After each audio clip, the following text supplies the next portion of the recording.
Subscribe करें हमारा YouTube channel, bell icon को क्लिक करना ना भूलें, जिससे आगे आने वाले सभी YouTube अपडेट्स, वीडियोस, नोटिफिकेशंस आपको मिलते रहें।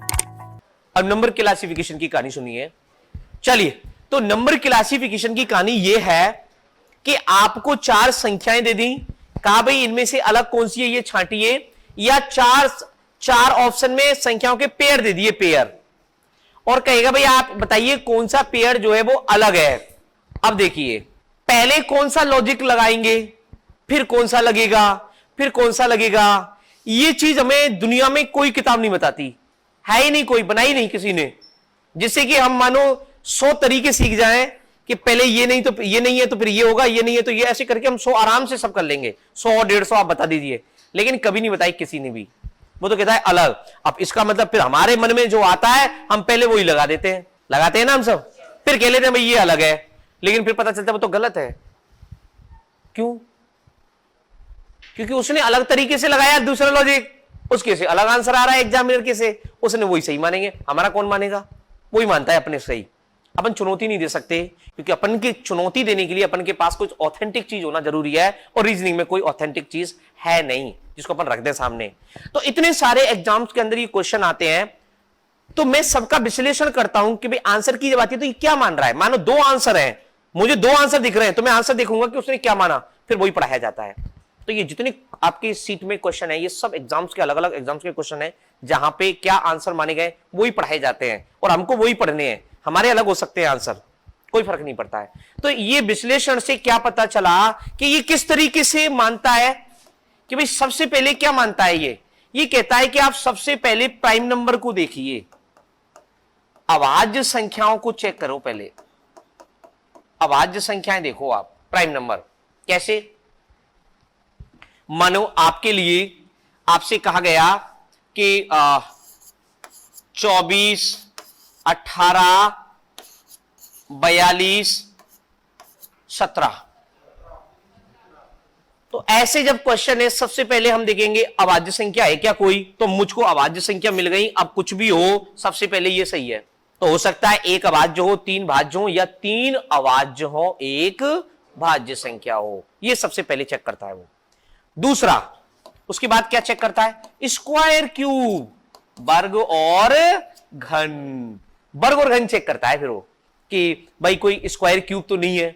अगर स्क्वायर क्यूब आया हुआ है ऑप्शन में तो फिर वो सही है, ठीक है। जैसे मानो इसकी जगह पे यहां जाता 25, तो फिर अब सही क्या हो गया भाई, हम कह देते भाई 25 स्क्वायर है तो 25 आंसर हो गया। ये है। अब सवाल कैसे आते हैं कि जहां पे 17 भी आएगा, 25 भी आ जाएगा, लो दोनों ही आ गए, यानी अभाज्य संख्या भी आ गई और स्क्वायर भी आ गया। ऐसे मिलते हैं अब देखने को। तो फिर ऐसे में वो किसको सही मानता है? किसको सही मानता है? अभाज्य संख्या को। तो सबसे पहले अभाज्य संख्या होगी, ठीक है। क्लियर है दोनों? तीसरा, फिर क्या मानता है? बोला ये जो आपके वर्ग स्क्वायर क्यूब है, स्क्वायर क्यूब के आगे पीछे की संख्याएं, स्क्वायर क्यूब के आगे पीछे की संख्याओं का मतलब क्या हुआ कि भाई हो सकता है 3 ऑप्शन के अंदर किन्हीं संख्याओं के स्क्वायर करके कुछ जोड़ के लिख रहा है और एक में घटा के लिख दिया, या 3 में घटा दिया, 1 में जोड़ दिया। ऐसे इनको बोलते हैं स्क्वायर क्यूब के आगे पीछे की संख्याएं। और उसके बाद कहानी है डिवाइड करना, विभाजित करना। फिर ये डिवाइड करने की बात करता है, विभाजित करने की। विभाजित से मतलब कि 4 ऑप्शंस में से 3 ऑप्शन में किसी एक संख्या का भाग चला जाएगा और एक में नहीं जाएगा, ठीक है। तो जिसमें नहीं जाता है वो हमारा आंसर है, ठीक है। अब यहां हमसे एक मिस्टेक होती है, मिस्टेक ध्यान से सुन लेना, क्योंकि ये आपके उसमें आएगी जब आप सवाल करोगे, जब आपको कुछ भी नजर नहीं आ रहा होगा, ना अभाज्य संख्या है, ना स्क्वायर क्यूब है, कुछ नजर नहीं आ रहा, तो फिर दिमाग एकदम से ही कहेगा इसमें 5 का भाग जा रहा है, या इसमें 7 का भाग जा रहा है, इसमें 11 का भाग जा रहा है, औरों में नहीं जा रहा, तो मतलब यही वाली अलग होगी। अब बताओ क्या मिस्टेक करी है मैंने, क्या मिस्टेक हुई है? अभी मैंने कितनी संख्याओं में भाग दिया? 1 में। इसमें भाग जा रहा है, औरों में नहीं जा रहा, तो यही होगा। अब गड़बड़ हो गई, क्योंकि भाग का मतलब होता है कि भाग आपके 3 ऑप्शन में जाना चाहिए, ना कि 1 में। तो 3 में तो जाएगा, जिसमें नहीं जा रहा वो है आंसर हमारा। और अभी हमने क्या किया? इसमें जा रहा है, ये आंसर है। ये गड़बड़ होती है हमसे, इसीलिए मैंने आपको याद दिलाया कि आप एग्जाम में कुछ भी तो दिमाग ऐसे काम करेगा आपका। ठीक है, क्लियर? तो ये 4 हमें इसी क्रम में फॉलो करने हैं। मानो आपने पहले यही लगा दिया और आंसर आपने दूसरा दिया, फिर इनमें से कोई और लग गया पहले से ही, तो वो उसी को सही मान लेता है। तो ये 4 तो आपको इसी क्रम में फॉलो करेंगे, जिससे आदत बन जाएगी हमारी, तो वहां भी हम एग्जाम में उसी तरीके से करेंगे। फिर उसके बाद शुरू होंगे और बहुत सारे अनगिनत, जिनके टाइटल नहीं है, नाम नहीं है, ऐसे अलग अलग लॉजिक, ऐसे सवाल बहुत सारे हैं। अब कौन से अलग अलग किस तरीके के होते हैं, ये सवाल करेंगे तब आएंगे आपके सामने। ठीक है, चलिए अब शुरू करेंगे। सबसे पहले 79 में दे रखा है 17, 27, 37, 47, 17, 27, 37 और 47। बोलो अलग कौन सा है? 27। बाकी की तीनों अभाज्य संख्याएं हैं और 27 भाज्य संख्या है। आगे देखो 80, 512, 625, 1296, 2401। तीनों में क्या समानता है? घनमूल है। 625 किसका घनमूल है? स्क्वायर है, घनमूल नहीं, वर्ग है, वर्ग। 512 8 का क्यूब है, 625 25 का स्क्वायर है, 1296 36 का स्क्वायर है, 2401 49 का स्क्वायर है। तो 3 तो स्क्वायर है और 1 क्यूब है। ठीक है, तो हमारा आंसर हो गया 512। आगे 81 देखिए, 81 बताओ मुझे जल्दी से।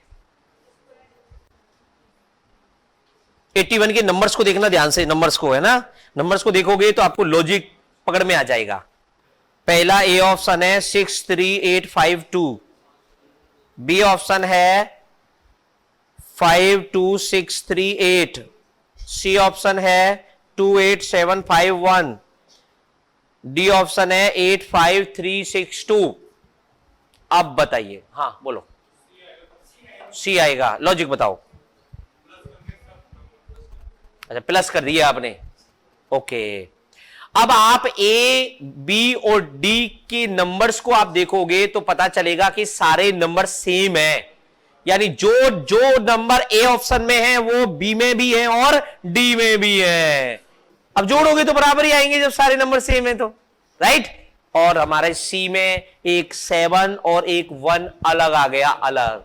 क्लियर सबका सी? नेक्स्ट 119, 154, 85 और 51, क्या कोई अभाज्य संख्या है?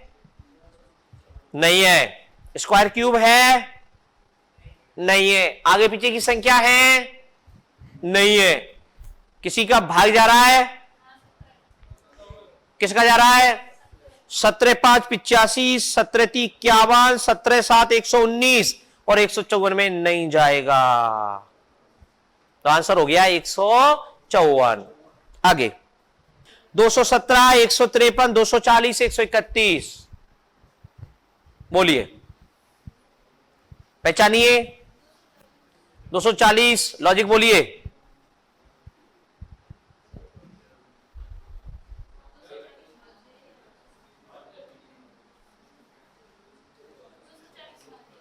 बाकी अभाज्य है, 7 का भाग ही चला जाएगा 221 में, 200 इसमें 17 में, 7 का नहीं जाएगा, 7 21, 7 का 7,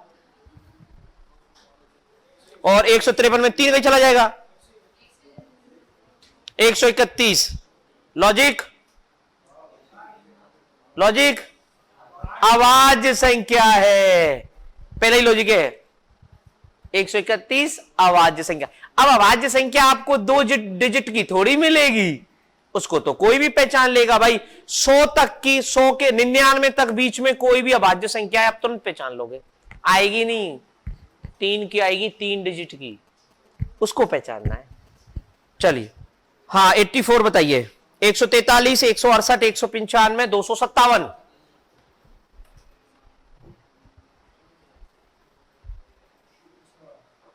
कौन सा? अच्छा पिछला वाला, ये 83 वाला।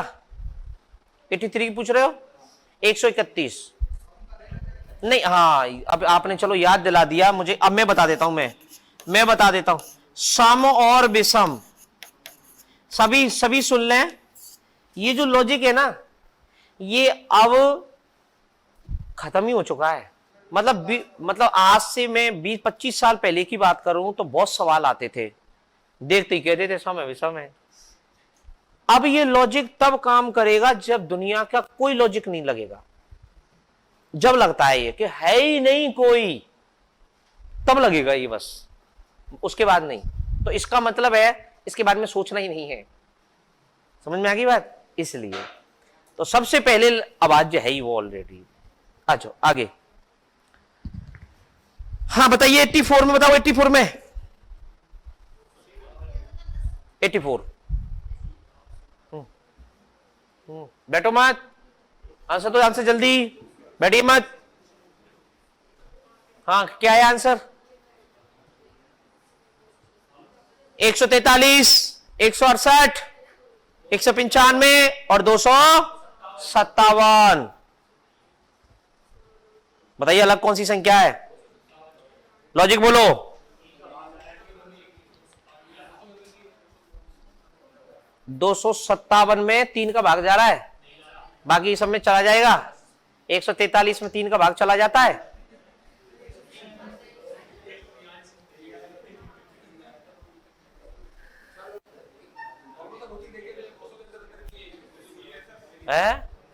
चलिए तो आंसर है 257।